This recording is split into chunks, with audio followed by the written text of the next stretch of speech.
International licence എടുക്കാൻ യാതൊരു ബുദ്ധിമുട്ടുമില്ല. ഓടിച്ചിരുന്നു അവിടെ ചെന്നപ്പോൾ ഇത് ഓടിക്കുന്ന ത്രില്ലായി, ആൾക്കാരൊക്കെ കൂടി എന്നെ ഫോഴ്സ് ചെയ്ത് ഞാൻ ഓടിച്ചു. എങ്ങനെയുണ്ടായിരുന്നു? അതൊരു ഭയങ്കര എക്സ്പീരിയൻസ് ആയിരുന്നു. അത് ആദ്യമായിട്ടാണോ ഓഫ് റോഡ് അന്ന് ഓടിക്കുന്നത്? ഇല്ല, ഓഫ് റോഡ് ഞങ്ങളുടെ നിലമ്പൂര് ഞാൻ ഓടിച്ചിട്ടുണ്ട്. അതെല്ലാം കൂടെ ഒരു ഒറ്റ ലൈസൻസ് ആയിട്ടാണോ വരുന്നത്? അല്ല, റോഡ് റോളറും ട്രാക്ടറും ഒക്കെ വേറെ ട്രാക്ടറിന്റെ ഇപ്പൊ അവര് കട്ട് ചെയ്ത് ഇപ്പൊ ഇന്ന് ഓടിക്കുന്ന വണ്ടിയല്ല നാളെ കിട്ടണമെങ്കിൽ അതിന് ഇച്ചിരി ഒരു കാര്യങ്ങളൊക്കെ ശ്രദ്ധിക്കാനുണ്ട്. അതിന്റെ ഫീച്ചറൊക്കെ വേറെ വേറെ സ്ഥലത്തായിരിക്കും. 3 വർഷം 4 വീലർ എടുത്തിട്ട് 3 വർഷമായ ഒരാൾക്ക് ഇന്റർനാഷണൽ പെർമിറ്റ് എടുക്കാൻ യാതൊരു ബുദ്ധിമുട്ടില്ല. മണിമേക്ക് ഇപ്പൊ എല്ലാവരും തിരിച്ചറിയാൻ തുടങ്ങി മണിമ. തീർച്ചയായിട്ടും. അപ്പൊ എല്ലാവരും പെട്ടെന്ന് ഉണ്ടായ ഒരു റെക്കഗ്നിഷൻ ആണ്. പുറത്തിറങ്ങുമ്പോൾ മണിമയ്ക്ക് എന്താണ് ഒരു ഫീൽ? എല്ലാവരും തിരിച്ചറിയാൻ തുടങ്ങി. എല്ലാവരും നല്ല സന്തോഷത്തിലാണ്. എനിക്ക് ആരും നെഗറ്റീവായിട്ട് എൻ്റെ കേൾക്കുകയോ അല്ലെങ്കിൽ ഇങ്ങനെ ഒരു കമൻറ്റ് വന്നെന്ന് ഞാൻ കേട്ടിട്ടില്ല. എല്ലാവർക്കും ഭയങ്കര ഇഷ്ടമാണ്. കുട്ടികളാണ് എൻ്റെ ഫാൻസ്, കൂടുതലും കുട്ടികളാണ്. എവിടെ ചെന്നാലും കുട്ടികളാണ് കൂടുതലായിട്ട് തിരിച്ചറിഞ്ഞിട്ട്. വലിയവർക്ക് അറിയാമെങ്കിൽ പോലും ഇത് ഇന്ന ആളാണെന്ന് പറഞ്ഞാലേ അറിയണുള്ളൂ. വണ്ടി ഓടിക്കുന്ന അമ്മൂന്ന് പറഞ്ഞാൽ എല്ലാവരും അറിയും. എല്ലാവരും അറിയാം. ഈ അമ്മേണ അങ്ങനെ എല്ലാവരും കണ്ടിട്ടുണ്ടാവും. ഇപ്പൊ ഞാൻ ഇന്നാളെ 2017 SSLC എഴുതരുത് എന്നുള്ളത്. SSLC അല്ല, SSLC ഞാൻ 17 വയസ്സായപ്പോ തന്നെ. 17 വയസ്സിലാണ് ഞാൻ ഓട്ടോമൊബൈൽ ഡിപ്ലോമ പാസ്സായി. ഇനി എന്താണ് മനസ്സിലുള്ള ഭാവി പ്ലാനുകൾ? എന്താണ്? ഇനി അങ്ങനെ വലിയ പ്ലാൻസ് ഒന്നുമില്ല.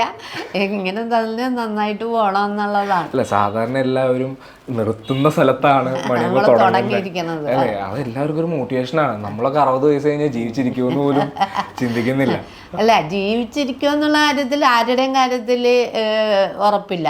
പക്ഷെ ജീവിച്ചിരിക്കുന്നിടത്തോളം കാലം നന്നായിട്ട് ജീവിക്കുക എന്ന് വെച്ചാൽ നമ്മളെ കൊണ്ട് ചെയ്യാവുന്നതിൻ്റെ മാക്സിമം ആർക്കെങ്കിലും ഗുണം കിട്ടണ എന്തെങ്കിലും കാര്യങ്ങൾ ചെയ്യുക. ആർക്കെങ്കിലും ഇപ്പോൾ ഒരാൾ മരിച്ച് അയാളെ ഓർത്തിരിക്കാൻ പറ്റിയ ഒരു നല്ല കാര്യം ഒരാൾ ചെയ്താൽ മാത്രമല്ല അയാളെ ആൾക്കാർ ഓർത്തിരിക്കുള്ളൂ. അപ്പം നമ്മൾ അങ്ങനെ ചിന്തിക്കുക. നമ്മളെ കൊണ്ട് ആർക്കെങ്കിലും എന്തെങ്കിലും ഒരു പ്രയോജനം ഉണ്ടാകണമെങ്കിൽ അതായിക്കോട്ടെ. ഇനി ഏതാണ് ഒരു ലൈസൻസും കൂടി എടുക്കണം എന്ന് പറഞ്ഞു കഴിഞ്ഞാൽ ഏത് ലൈസൻസ് ആയിരിക്കും? ഇനിയിപ്പോൾ നമ്മളുടെ ഇതിൽ ഇപ്പോൾ MVDയുടെ തലത്തിൽ അങ്ങനെ ഒരു ലൈസൻസിൻ്റെ ഇല്ല. എക്യുപ്മെൻറ്റ്സ് എന്ന് പറയുമ്പോൾ ഈ ഫോർക്ക് ലിഫ്റ്റോ അല്ലെങ്കിൽ JCB ഒക്കെ എടുത്താൽ ഏത് പണിയും ട്രാക്ടറിൻ്റെ ഒക്കെ ഞാൻ എടുത്തിട്ടുണ്ട്. റോഡ് റോളർ എടുത്തിട്ടുണ്ട്. അതൊക്കെയാണ് എക്യുപ്മെൻറ്റ്സ്. അതെല്ലാം കൂടെ ഒരു ഒറ്റ ലൈസൻസ് ആയിട്ടാണോ വരുന്നത്? അല്ല, റോഡ് റോളറും ട്രാക്ടറും ഒക്കെ വേറെ ട്രാക്ടറിന്റെ ഇപ്പൊ അവര് കട്ട് ചെയ്ത് ഈ JCB ഇതിന്റെ അതിലോട്ടാക്കി എല്ലാം കൂടെ ഒറ്റ ലൈസൻസ് മതി നമുക്ക്. അങ്ങനെയാണ് എടുക്കുന്നത്. അപ്പൊ അതിന്റെ അകത്തും ഈ ഓട്ടോമാറ്റിക് മാനുവൽ വരുമ്പോൾ ഈ മാനുവൽ എടുത്തു കഴിഞ്ഞാൽ ഓട്ടോമാറ്റിക് നമുക്ക് ഓടിക്കാൻ പറ്റുന്ന രീതിയിലാണോ? ഇപ്പൊ ഈ മാനുവൽ അല്ല, ഓട്ടോമാറ്റിക് എടുത്താല് ഫോർക്ക് ലിഫ്റ്റ് മാനുവൽ ഓടിക്കാം, ഹൈ റീച്ച് ഓടിക്കാം. ഹൈ റീച്ച് എന്ന് പറയുന്നത് വലിയ ഗോഡൗണിൻ്റെ അകത്ത് തന്നെ ഓടിക്കുന്ന വണ്ടിയാണ്. അത് 360 ഡിഗ്രിയിൽ കറങ്ങി ഓടിക്കും. 40 അടിയോലെ ഉയരത്തിൽ നമുക്ക് ലോഡ് ചെയ്യുക, അൺലോഡ് ചെയ്യുക. അങ്ങനത്തെയാണ് ഹൈ റീച്ച് എന്ന് പറയുന്ന വണ്ടി. അതിന് ഫോർക്ക് ലിഫ്റ്റിൻ്റെ ഓട്ടോമാറ്റിക്കിലാണ് അതിന് ടെസ്റ്റ് കൊടുക്കുന്നത്. അപ്പോൾ ഇനിയിപ്പോൾ വേറെ ഒന്നിനും എടുക്കുന്നില്ല, നോക്കുന്നില്ല എന്നുള്ള വേറെ എക്സ്ട്രാ ഒന്നും എടുക്കാനില്ല. പിന്നെ പുതിയ പുതിയ വണ്ടികൾ ഏതെങ്കിലുമൊക്കെ വരുമ്പോൾ എൻ്റെ കൊച്ചുമോനാണ് അതൊക്കെ കൊണ്ടുവന്നത്. എല്ലാം പരിചയപ്പെടുത്തി. അതെ അതെ, അയാൾ പുതിയ വണ്ടി വന്ന അപ്പം തന്നെ അത് എവിടുന്നെങ്കിലും സംഘടിപ്പിച്ച് അതൊക്കെ കൊണ്ടുവന്ന് പഠിപ്പിച്ച എല്ലാം. ഇപ്പം എന്താണെന്ന് വെച്ചാൽ ഇപ്പം ഇന്ന് ഓടിക്കുന്ന വണ്ടിയല്ല നാളെ കിട്ടണമെങ്കിൽ അതിന് ഇച്ചിരി ഒരു കാര്യങ്ങളൊക്കെ ശ്രദ്ധിക്കാനുണ്ട്. അതിൻ്റെ ഫീച്ചറൊക്കെ വേറെ വേറെ സ്ഥലത്തായിരിക്കും. ഇപ്പോൾ ഒരെണ്ണത്തിന് ഇവിടെ പ്രസ് ചെയ്താൽ മതിയായിരിക്കും, ഒരെണ്ണത്തിന് കീഴിലായിരിക്കും പ്രസ് ചെയ്യേണ്ട. അങ്ങനെയുള്ള കാര്യങ്ങൾ മാത്രമേ ഇപ്പോൾ ശ്രദ്ധിക്കാനുള്ളൂ. നമ്മുടെ കേരളത്തിലുള്ള നിയമങ്ങളനുസരിച്ച് ഇപ്പോൾ നമ്മുടെ ഒരു ഇതിലനുസരിച്ച് എന്തെങ്കിലും ഒരു മാറ്റം വരുത്തണം എന്നുണ്ടെങ്കിൽ നമ്മുടെ ഡ്രൈവിംഗ് ലൈസൻസിന് ഇതിലുള്ള എന്തെങ്കിലും മാറ്റങ്ങൾ വരുത്തണം എന്നുണ്ടെങ്കിൽ എന്തായിരിക്കും മാറ്റം വരുത്തണം എന്ന് പറഞ്ഞാൽ നമ്മളെ ഡ്രൈവിങ്ങിൽ അപാകതകളുണ്ടെങ്കിൽ പരിഹരിക്കണം. ഇപ്പോൾ ടെസ്റ്റ് നന്നായിട്ട് തന്നെയാണ് ഡ്രൈവിംഗ് സ്കൂളിൽ പഠിപ്പിച്ച് അവർ പറയുന്ന രീതിയിൽ ടെസ്റ്റ് കൊടുത്തിട്ടാണ് നമ്മൾ വിടണത്. എത്ര വന്നാലും എക്സ്പീരിയൻസ് ഒരു മസ്റ്റാണ്. എന്ന് വെച്ചാൽ എത്ര പഠിച്ചാലും പിന്നെയും പിന്നെയും പഠിക്കാനുണ്ട്. പുതിയ വണ്ടിയാണെങ്കിലും അതിനും പഠിക്കാനുണ്ട്. അപ്പം അത് നമ്മൾ മനസ്സിരുത്തി കാര്യങ്ങൾ കൈകാര്യം ചെയ്യാൻ പഠിക്കുക. പിന്നെ നമ്മുടെ റോഡിൻ്റെയും നമ്മുടെ ആൾക്കാരുടെ റോഡ് വയലേഷൻ അതുമാണ് ഏറ്റവും കൂടുതൽ ബുദ്ധിമുട്ടുള്ള ഒരു കാര്യം. എന്ന് വെച്ചാൽ ഈ വശത്തും കൂടി കയറി വരും, ഈ വശത്തും കൂടി കയറി വരും. നമ്മളിപ്പോൾ ഒരു വണ്ടിയായിട്ട് പോകുമ്പോൾ നമ്മുടെ രണ്ട് സൈഡിലും കൂടി ഓവർടേക്ക് ചെയ്യുന്ന ആൾക്കാരെ നമ്മൾ ദിവസം കണ്ടുകൊണ്ടിരിക്കുന്നതാണ്. പിന്നെ ഒരാളും ഒരാളെ കടന്നു പോകാനായിട്ട് സമ്മതിക്കാതെ അവനെ ഓവർടേക്ക് ചെയ്ത് പോകാനാണ് കൂടുതലും ശ്രമിക്കുന്നത്. അപ്പം ആ റോഡ് റൂൾസിൻ്റെ അത് തെറ്റിക്കണവർക്ക് നല്ല ശിക്ഷ കൊടുക്കുക. എന്നാൽ ഇപ്പോൾ പുറത്തെ കൺട്രീസിലാണെങ്കിൽ ആരെങ്കിലും ഓവർടേക്ക് ചെയ്യുമോ? ഇല്ല. എന്ന് വെച്ചാൽ അത് അതിൻ്റെ ആ ശിക്ഷയുടെ കൂടുതൽ കൊണ്ടാണ്. പക്ഷേ ശിക്ഷ കൂടുമ്പോൾ റോഡും കൂടി നന്നാകണം. നമ്മുടെ റോഡ് റോഡ് നന്നായാലല്ലേ ശിക്ഷിക്കാൻ പറ്റുള്ളൂ. ഇപ്പോൾ പുറത്തൊക്കെയുള്ള റോഡെന്ന് പറഞ്ഞാൽ ഇങ്ങനെ സ്മൂത്തായിട്ട് കിടക്കണ ഒരു ലെവലിൽ പോയി ഡ്രൈവിങ് പഠിച്ചിട്ട് കണ്ണും പൊട്ടിയിരുന്നാലും വണ്ടി പോകും. അതിൻ്റെ മുമ്പോട്ട് ആരും വരില്ല. ഇന്റർനാഷണൽ ലൈസൻസ് ഉണ്ടോ? ഇന്റർനാഷണൽ ലൈസൻസ് ഇല്ല. ഞാൻ അവിടെ പോയപ്പോൾ ഇങ്ങനെ കണ്ടിട്ടുള്ളതാണ്. എടുക്കാൻ ആഗ്രഹിക്കുന്നുണ്ടോ? ഇല്ല, എൻ്റെ എടുത്തൂടെ? ഒരു രസമല്ലേ അതും കൂടെ ആയിക്കഴിഞ്ഞാൽ. എത്രയും ലൈസൻസ് ആയി, ഇന്റർനാഷണൽ ലൈസൻസും കൂടെ ആയിക്കഴിഞ്ഞാൽ. നമ്മളെപ്പോഴും പോകണില്ലല്ലോ പുറത്തോട്ട്. ഇത്രയും ലൈസൻസ് എടുത്ത നമുക്കൊക്കെ ഒരു മോട്ടിവേഷനാണ് മണിമ പറയുന്നത്. ഇന്റർനാഷണൽ ലൈസൻസ് എടുക്കാൻ യാതൊരു ബുദ്ധിമുട്ടും ഇല്ല. പാസ്പോർട്ടും ഇത് വണ്ടി ഒന്നും ഓടിച്ച് കാണിക്കണ്ട. എനിക്ക് ഇത്രയും കൊല്ലത്തെ എക്സ്പീരിയൻസ് ഇല്ലേ. അപ്പോൾ ഇവിടെ ഇരുന്ന് അപ്ലൈ ചെയ്താൽ തന്നെ ഇന്റർനാഷണൽ ലൈസൻസ് വരും. അങ്ങനെ എടുക്കാൻ പറ്റുമോ? പറ്റും. ശരിക്കും 3 വർഷം 4 വീലർ എടുത്തിട്ട് 3 വർഷമായ ഒരാൾക്ക് ഇന്റർനാഷണൽ പെർമിറ്റ് എടുക്കാൻ യാതൊരു ബുദ്ധിമുട്ടുമില്ല. ആപ്ലിക്കേഷൻ കൊടുത്താൽ മാത്രം മതി. 3 വർഷം ലൈസൻസ് എടുത്തു കഴിഞ്ഞാൽ നേരെ കൊടുത്താൽ മതി. കൊടുത്താൽ മതി. ഓൺലൈനിൽ ആപ്ലിക്കേഷൻ ഇടാം. അത് പിന്നെ ടെസ്റ്റിനൊന്നും പോകണ്ട. ഇത് പുതിയൊരു അറിവാണ് കേട്ടോ. അറിയുന്നില്ല. കാറിനാണ് നേരത്തേക്ക് കിട്ടിയിരുന്നുള്ളൂ. ഇപ്പൊ പക്ഷെ ട്രെയിലറൊക്കെ കയറുന്നുണ്ടെന്ന് പറയുന്നു. അങ്ങനെ കാർ ഇന്റർനാഷണൽ കിട്ടുന്ന അറിയില്ലായിരുന്നു. അത് പക്ഷെ 1 വർഷത്തേക്കാണ് പെർമിറ്റ്. 1 വർഷത്തേക്ക് കിട്ടുള്ളൂ. അത്രേ കിട്ടുള്ളൂ. 4 വീലർ ആയാലും 2 വീലർ ആയാലും നോർമലി എടുക്കുന്നതാണ് എല്ലാവരും. ഇപ്പോൾ ഇവിടെ കേരളത്തിലെ ഏറ്റവും ഫേമസ് ആയിട്ടുള്ള ഒരു ഡ്രൈവിംഗ് സ്കൂളാണ് A to Z. ഇവിടെ ഏറ്റവും കൂടുതൽ ഡിമാൻഡ് വരുന്നത് വെച്ചാൽ 4 വീലറും 2 വീലർക്കും പുറമെ ഏറ്റവും കൂടുതൽ ഡിമാൻഡ് വരുന്ന കൂടുതൽ ഡിമാൻഡ് എന്നാണ് ഇപ്പോൾ A to Z driving school എന്നുള്ള ആ ലെവലിൽ നിന്ന് മാറ്റി ഞങ്ങൾ A to Z ഇൻസ്റ്റിറ്റ്യൂട്ട് ആക്കി. ഇൻസ്റ്റിറ്റ്യൂട്ട് എന്ന് പറഞ്ഞാൽ എല്ലാ എക്യുപ്മെൻറ്റ്സുകളും ഉള്ള ഒരു സ്ഥാപനമാണ്. ഇപ്പോൾ ഇന്ത്യയിൽ തന്നെ എല്ലാ എക്യുപ്മെൻറ്റ്സുള്ള ഒരു സ്ഥാപനം എന്ന് പറഞ്ഞാൽ അത് മിക്കവാറും A to Z ആയിരിക്കും. അപ്പോൾ ആ എക്യുപ്മെൻറ്റ്സുകൾ ഇങ്ങനെ ഓരോന്നായിട്ട് ട്രെയിലർ, ക്രെയിൻ. ഇപ്പോൾ ക്രെയിൻ എന്ന് പറഞ്ഞാൽ 5 തരം ക്രെയിൻ ഉണ്ട്. ട്രെയിലർ തന്നെ 2-3 തരത്തിലുണ്ട്. എന്താണെന്ന് വെച്ചാൽ ചെറിയ രീതിയിൽ പഠിപ്പിക്കുന്നതും വലിയ രീതിയിൽ പഠിപ്പിക്കുന്നതും കണ്ടെയ്നർ വെച്ച് പഠിപ്പിക്കുന്നതും അങ്ങനെ. പിന്നെ നമ്മുടെ ഫോർക്ക് ലിഫ്റ്റ് ആണെങ്കിൽ അതൊരു 3 തരം.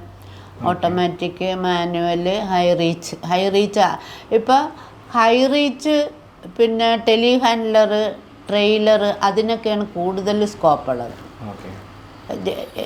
എക്സ്കവേറ്റർ JCB എന്ന് പറയുന്ന ഒരു കമ്പനിയുടെ പേരാണ്. അത് എക്സ്കവേറ്റർ എന്നുള്ള പറഞ്ഞ ഒരു ലൈസൻസ് എടുത്താൽ ബോബ് കാറ്റ് മുതൽ പിന്നെ ഹിറ്റാച്ചി, ബോബ് കാറ്റ്, ബാക്കോ ലോഡർ അങ്ങനെയുള്ള ആ എല്ലാ വണ്ടികളും ഓടിക്കാനുള്ള അതൊക്കെ ധാരാളം സാധ്യതയുള്ള.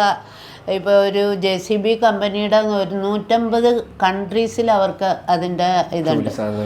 ജോലി സാധ്യതകളുണ്ട്. ലേഡീസിനും സ്ത്രീകൾക്കും സ്ത്രീകളും ഇപ്പോൾ ആ രംഗത്തോട്ട് വരുന്നുണ്ട്. Fork lift, JCB. ഇപ്പോൾ ട്രെയിലർ പഠിച്ച് ജർമ്മനി പോയ ലേഡിയൊക്കെ ഉണ്ട്. അപ്പോൾ നമ്മുടെ ഇവിടെ നിന്ന് ലൈസൻസ് എടുത്തു കഴിഞ്ഞ് കഴിഞ്ഞാൽ ഈ ലൈസൻസ് വെച്ച് നമുക്ക് അവിടെയും വർക്ക് ചെയ്യാനായിട്ട് ഇല്ല. നമ്മുടെ ഈ ട്രെയിലറിന് അവിടെ ലൈസൻസ് എടുക്കണം. പക്ഷേ അവിടെ വളരെ എക്സ്പെൻസീവാണ് ഈ പഠിച്ച് ലൈസൻസ് എടുക്കാമെന്നാണ്. പക്ഷേ ഇവിടുന്ന് നന്നായിട്ട് പഠിച്ചിട്ട് പോയാൽ അതിലും കുറവ് പൈസ മതിയാവും അവിടെ എടുക്കാൻ. അപ്പം ഇവിടെ പഠിച്ച് ലൈസൻസ് എടുത്തിട്ട് പോവുക എന്ന് പറഞ്ഞാൽ അതാണ് ഏറ്റവും നല്ലത്. എന്താണെന്ന് വെച്ചാൽ തിരിച്ചു വരുമ്പോഴും അവർക്കിവിടെ ആ ലൈസൻസ് ഉണ്ടെങ്കിൽ ഇത്ര വർഷത്തെ ഒരു എക്സ്പീരിയൻസ് ഉണ്ടാവുമല്ലോ. അപ്പോൾ അതുകൊണ്ട് ലൈസൻസ് എടുക്കാനേക്കാളും കൂടുതൽ ചിലവ് പഠിക്കുന്നതിലാണ്. അപ്പോൾ ആ ലൈസൻസും കൂടി ആൾക്കാരെ എടുക്കാതെ ഇരിക്കുന്നവരും ഉണ്ട്. എന്നാലും ലൈസൻസും കൂടി എടുത്ത് പഠിച്ചിടുക. ലൈസൻസിന് ഇപ്പോൾ നമ്മളുടെ ഇവിടെ ഭയങ്കര താമസം ഉണ്ടല്ലോ. അതുകൊണ്ട് മിക്കവരും ട്രെയിലറൊക്കെ എന്ന് പറഞ്ഞാൽ പഠിച്ചിട്ട് പോകും. ഇത് ഏകദേശം എത്ര സമയം എടുക്കാറുണ്ട് ഈ ഹെവി വെഹിക്കിളുടെ ലൈസൻസ്? ഒരാൾക്ക് ഒരു കറക്റ്റായിട്ട് ഇത്ര സമയമൊന്നും പറയാൻ പറ്റില്ല. പറ്റില്ല. ഓരോരുത്തരുടെയും കഴിവനുസരിച്ച് കൂടുതലും കുറവും വരും. ഇപ്പോൾ ആദ്യം ഈ ട്രെയിലറൊക്കെ പഠിപ്പിക്കുക എന്ന് പറയുമ്പോൾ ചെറിയ വണ്ടിയിൽ ആദ്യം പഠിപ്പിച്ച് അവരെ ഒരു പരുവാക്കിയിട്ടാണ് വലിയ വണ്ടിയിലോട്ട് കയറ്റുള്ളൂ. വലിയ വണ്ടി നമുക്ക് പുറത്ത് ട്രെയിലർ ഓടിക്കാൻ കൊടുക്കണമെങ്കിൽ നല്ല ഒരുവിധം ഓടിക്കാറായാലും മാത്രമേ നമുക്ക് പുറത്തോട്ട് കൊടുക്കാൻ പറ്റുള്ളൂ. എന്നാൽ അങ്കമാലിയിൽ ഒരു ഓഫ് റോഡിന്റെ ഞാൻ കണ്ടിരുന്നു. ആ എക്സ്പീരിയൻസ് എങ്ങനെ ഉണ്ടായിരുന്നു? അല്ല, അത് ഞാൻ ഓഫ് റോഡ് പോകാൻ വേണ്ടി പോയതല്ല, അവിടെ ഗസ്റ്റായിട്ട് പോയതാണ്. അപ്പോൾ ആ ഓഫ് റോഡ് ഓടിച്ചവർക്ക് പ്രസൻറ്റേഷൻ കൊടുക്കാൻ വേണ്ടി പോയതാണ്. ഓടിച്ചിരുന്നു. അവിടെ ചെന്നപ്പോൾ ഇത് ഓടിക്കുന്ന ത്രില്ലായി, ആൾക്കാരൊക്കെ കൂടി എന്നെ ഫോഴ്സ് ചെയ്ത് ഞാൻ ഓടിച്ചു. എങ്ങനെയുണ്ടായിരുന്നു? അതൊരു ഭയങ്കര എക്സ്പീരിയൻസ് ആയിരുന്നു. ആദ്യമായിട്ടാണ് ഓഫ് റോഡ് അന്ന് ഓടിക്കുന്നത്? ഇല്ല, ഓഫ് റോഡ് ഞങ്ങളുടെ നിലമ്പൂർ ഞാൻ ഓടിച്ചിട്ടുണ്ട്. നിലമ്പൂർ ഓടിച്ചിട്ടാണ്. ഭയങ്കര സ്റ്റീപ്പായിട്ടുള്ള സ്ഥലത്തോട്ട് ഓടിച്ചിട്ടുണ്ട്. ഏതാണ് ഒരു ത്രില്ലടിപ്പിക്കുന്നത്? Normally ഓടിക്കുന്നതാണോ of റോഡാണോ? അല്ല, അതൊരു ത്രില്ല് തന്നെയാണ്. അതിൽ നമുക്ക് വേറെ ഒന്നും നോക്കാനില്ല. ഇപ്പോൾ ഓഫ് റോഡ് ഓടിക്കുമ്പോൾ ആ റോഡ് നമ്മുടെ സ്വന്തമാണ്. പിന്നെ ഇഷ്ടമുള്ള മാതിരി ഓടിക്കാം. പിന്നെ വണ്ടിയുടെ നമ്മുടെ സേഫ് നോക്കണമെന്ന് മാത്രമേ ഉള്ളൂ. അതേസമയം നമ്മൾ പുറത്തോട്ട് ഓടിക്കുന്നതാണ് റിസ്ക്. നമ്മൾ മറ്റുള്ളവരെയും കൂടി ശ്രദ്ധിച്ച് എല്ലാ കാര്യങ്ങളും കൺട്രോൾ ചെയ്തേ ഓടിക്കാൻ പറ്റുള്ളൂ. ഓഫ് റോഡ് എന്ന് പറഞ്ഞാൽ വണ്ടി കണ്ടീഷനാണ്, നമ്മളും കണ്ടീഷനാണെങ്കിൽ നമുക്ക് എങ്ങനെ വേണമെങ്കിലും ഓടിക്കാം. എന്ന് വെച്ചാൽ ആരും നമ്മുടെ മുമ്പിലോട്ട് വന്ന് പെടൂലല്ലോ. നമ്മുടെ വഴി മാത്രമല്ല. അത് അന്നൊരു മഴയും കൂടി ഉണ്ടായിരുന്നു. നല്ല എക്സ്പീരിയൻസ് ആയിരുന്നു. എനിക്കും ഞാൻ പേടിച്ചാണ് ഇരുന്നതെങ്കിലും പക്ഷെ ഓടിച്ചപ്പോൾ നല്ല അതിന്റെ ത്രില്ല് എനിക്ക് മുഖത്ത് കാണാനുണ്ട്. ആ സന്തോഷം ഭയങ്കര ഇഷ്ടമായി. അത് ഇനി ലൈസൻസ് എടുക്കാൻ നിൽക്കുന്നവർക്കായാലും ഇനി മണിയമ്മനെ കണ്ട് ഇൻസ്പയർ ആയിട്ട് ലൈസൻസ് എടുക്കാൻ നിൽക്കുന്നവരൊക്കെ ഉണ്ടാവും. അവർക്ക് വേണ്ടി ഒരു നല്ലൊരു മെസ്സേജ് മണിയമ്മയുടെ വക. ഇപ്പം നമ്മളുടെ ജീവിതത്തിൽ നമ്മൾ എന്ത് നേടണമെന്ന് വിചാരിച്ച് അതിനായിട്ട് നമ്മൾ ആഗ്രഹിച്ച് ആത്മാർത്ഥമായിട്ട് പ്രവർത്തിക്കുകയാണെങ്കിൽ നമുക്ക് ഏതും സ്വന്തമാക്കാൻ പറ്റും എന്ന് ഞാനിപ്പോൾ എൻ്റെ ജീവിതത്തിലൂടെ പഠിച്ചതാണ്. അപ്പോൾ ഇപ്പോൾ വണ്ടി ഓടിപ്പിച്ചിട്ട് ആക്സിഡൻ്റ് ആകും എന്ന് വിചാരിച്ച് നമ്മൾ പുറകോട്ട് വലിഞ്ഞാൽ നമ്മൾ ഒന്നും ചെയ്യൂല. അതേസമയം നമുക്കത് ഓടിച്ചേ പറ്റൂ, അത് ഓടിക്കും, എനിക്കതുകൊണ്ട് സാധിക്കും എന്ന് വിചാരിച്ച് ഓടിച്ചാൽ നമുക്കത് നേടിയെടുക്കാൻ പറ്റും. ഇപ്പോൾ ലൈസൻസ് എടുത്തിട്ട് തന്നെ വണ്ടി ഓടിക്കാത്തവർ ധാരാളം ആൾക്കാരുണ്ട്. അവർക്ക് വേണ്ടി നമ്മളിപ്പോൾ ഒരു 1-2 തരം കോഴ്സുകളൊക്കെ തുടങ്ങിയിട്ടുണ്ട്. പക്ഷെ ധാരാളം പേര് വരണുണ്ട് ഓടിച്ച്, അവരും അതിലോട്ട് എത്തിപ്പെടും. പിന്നെ ചിലർ പറ്റാത്ത ആൾക്കാരും ഉണ്ടാവും. അത് അവരുടെ മനസ്സിൻ്റെ പേടി കൊണ്ടാണ്. വിചാരിച്ചാൽ സാധിക്കാത്തതായിട്ടൊന്നുമില്ല. അപ്പോൾ നമുക്ക് നമ്മുടെ പരിപാടി അവസാനിക്കാറായി. മനസ്സ് വെച്ചാൽ എന്തും നേടിയെടുക്കാം എന്നതിനുള്ള ഉത്തമ ഉദാഹരണമാണ് നമ്മുടെ മണിയമ്മ. അപ്പോൾ എല്ലാവരും മനസ്സ് വയ്ക്കുക അവരുടെ ആഗ്രഹങ്ങൾക്ക് വേണ്ടി. നമുക്ക് വൈൻഡപ്പ് ചെയ്യാം. നന്ദി, നമസ്കാരം, ബൈ.